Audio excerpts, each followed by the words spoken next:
Hey Scott, Denton Brown, thanks for letting me ask you some questions. Sure. Alright, so you probably know we're here for the Arizona Memory Project. Just want to know a little bit about your history with Yavapai. So, just tell me when you first came to Yavapai? I came to Yavapai in August of 1987. And what brought you here? It was my job. Yeah, what? I had just graduated from graduate school down at University of Arizona and saw a posting earlier that spring about a position opening here at Yavapai and interviewed for the position late spring and was offered the job. So I came here to fulfill the job. Yeah, was that as athletic trainer? Or? I was as athletic trainer. Yeah. And how long were you the athletic trainer here? Probably about 19 years, something like that. So and then after that, I know you're teaching classes now. And now I'm full-time faculty in the physical education department. So I went from the athletic side of the house to the academic side of the house. Okay. How did that happen? You just offered a job while you were... Well, things as things have evolved over the years with the college and within our Department of Physical Education and Athletics, we've had, when I first came here, a number of the coaches held a dual role as a coach and as faculty member. And so they had teaching responsibilities as faculty, and then they had their coaching responsibilities as the head coach. And over the years, I think as the department kind of evolved and as the college evolved and philosophically as things have changed, they decided to keep the coaches just within the athletic realm, and the faculty member was switched over to where we have full-time faculty.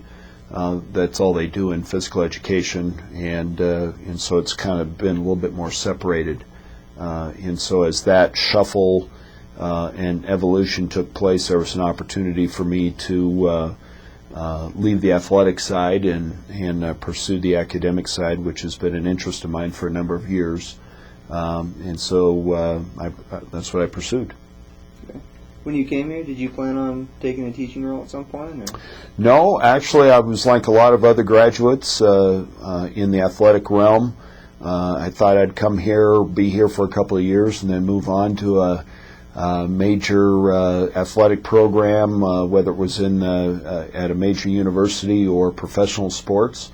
And after a couple of years, the area and the college grew on me, and I thought, well, I really enjoy being here and associating myself with the college. And I'm the son of a teacher and the grandson of a teacher, and have a couple of my siblings who teach also, and so whether that's in my blood or not, but I grew up around it and with it, and so it kind of came natural as a natural interest for me. And as I've already indicated, it was something that as the teaching opportunities presented themselves, I found that to be very enjoyable and worthwhile for me and rewarding, and so I have kind of pursued that aspect of my career.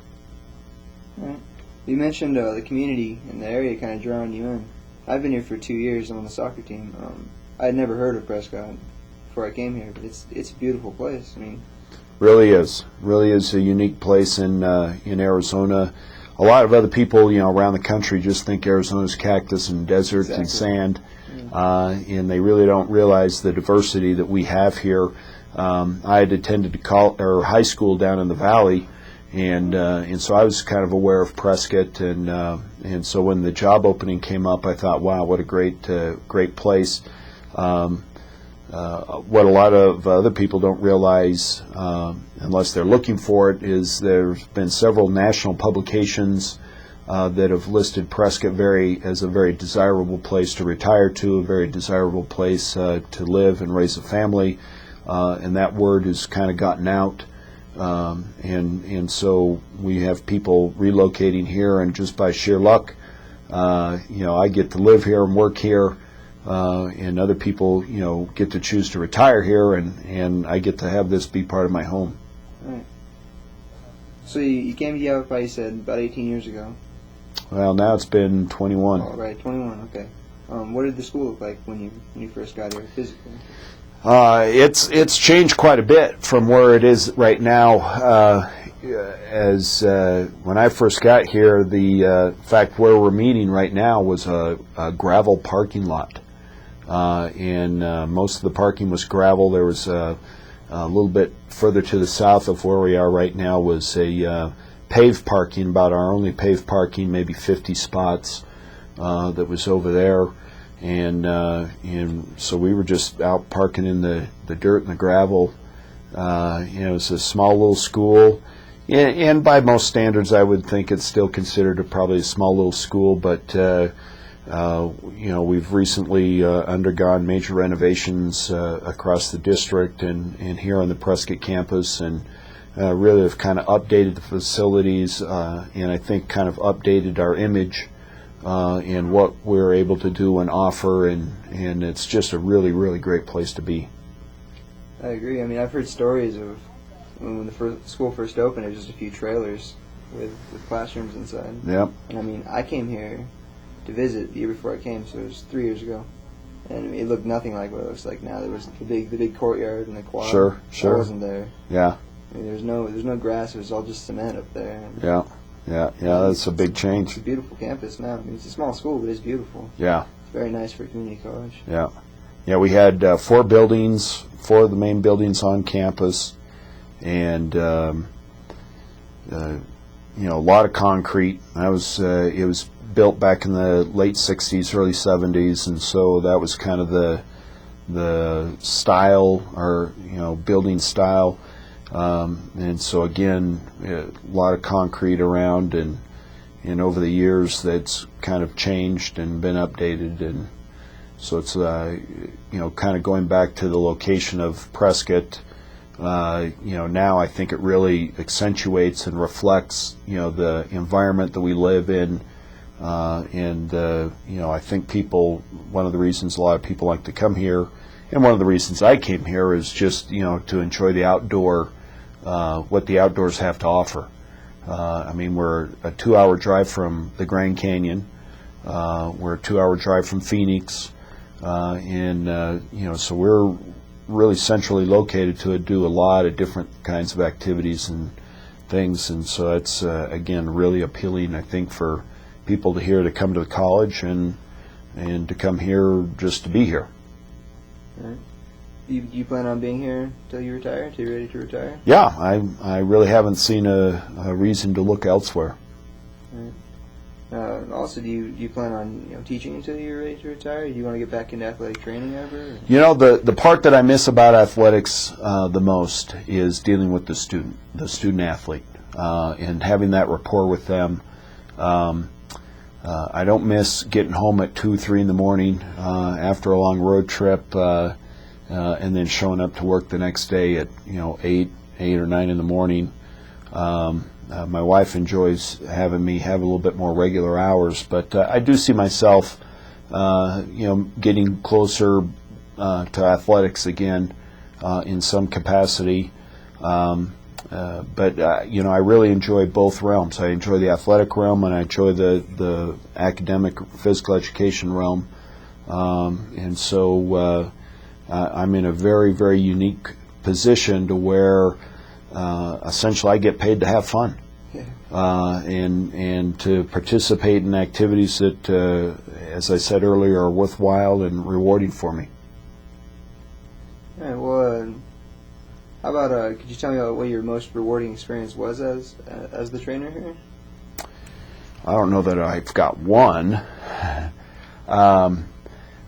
I think one of the most memorable was accompanying the soccer team when they won their first national championship back in Mercer County, New Jersey. And this was the second year of our program, and just essentially really come out of nowhere, and to go all the way to the championship game and to win the national championship.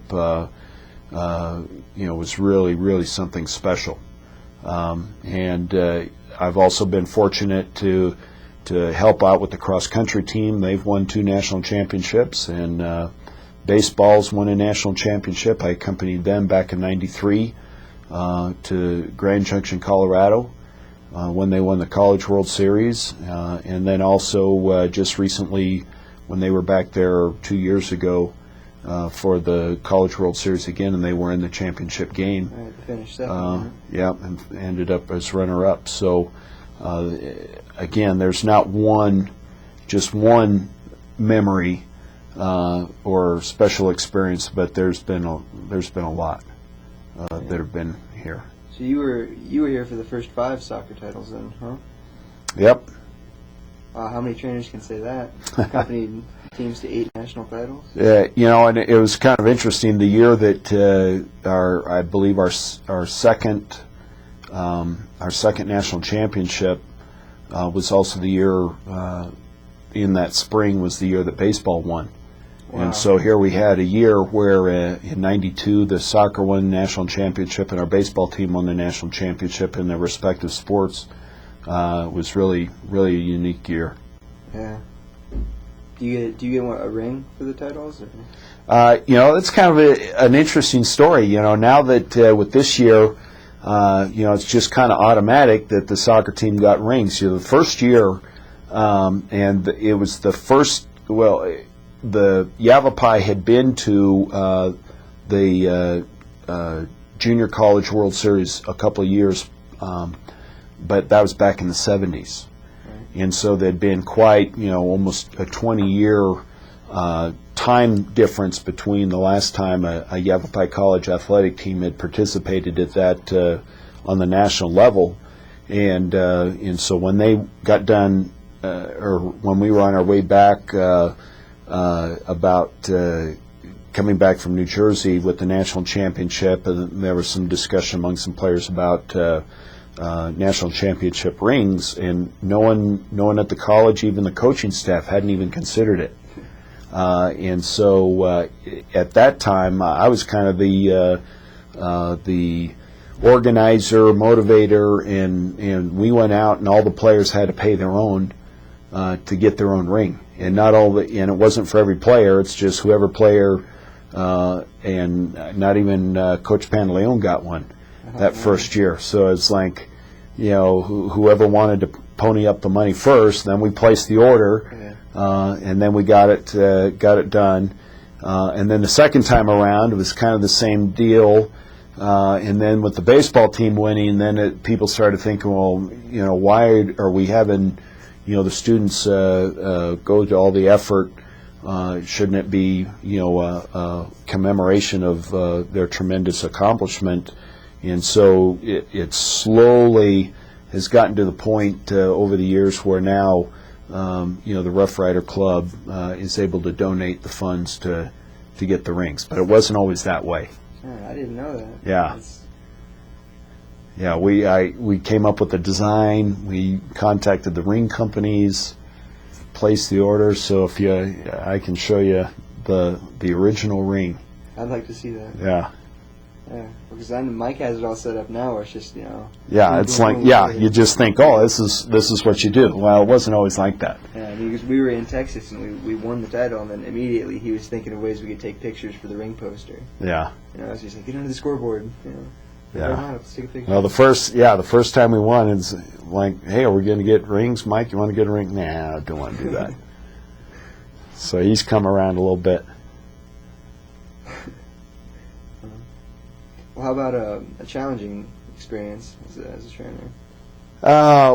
We've had some of those too. We've had a student athlete, and I can't even remember how many years ago, 5, 8, that was found dead in his room.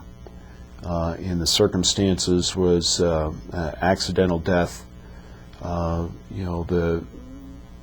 There was different stories. Some people thought it was suicide. Other people thought it was just an unfortunate accident, where a young man was found deceased in his room, and so that was a challenge. It's tough to deal with. Yeah. How about on the teaching side? A challenge on the teaching side? Challenge on the teaching side. You know, I want the experience, whatever the class is, whatever the topic is, to be worthwhile for the student. So the challenge is always to try and, particularly when you got 20 different students in the class, to kind of reach out to each one of them, and make sure that they have a good quality educational experience. And in physical education, I think it's a little bit different than students that have to take a math class to graduate or have to take an English class to graduate. The majority of our students are there because they choose to take the class. It's not required. So we've got a little bit of an edge there, but even then, and a number of the courses I teach are more of what we call pre-professional or the professional developmental courses for someone that wants to pursue a career in physical education or athletics. And so they're not necessarily your activity classes.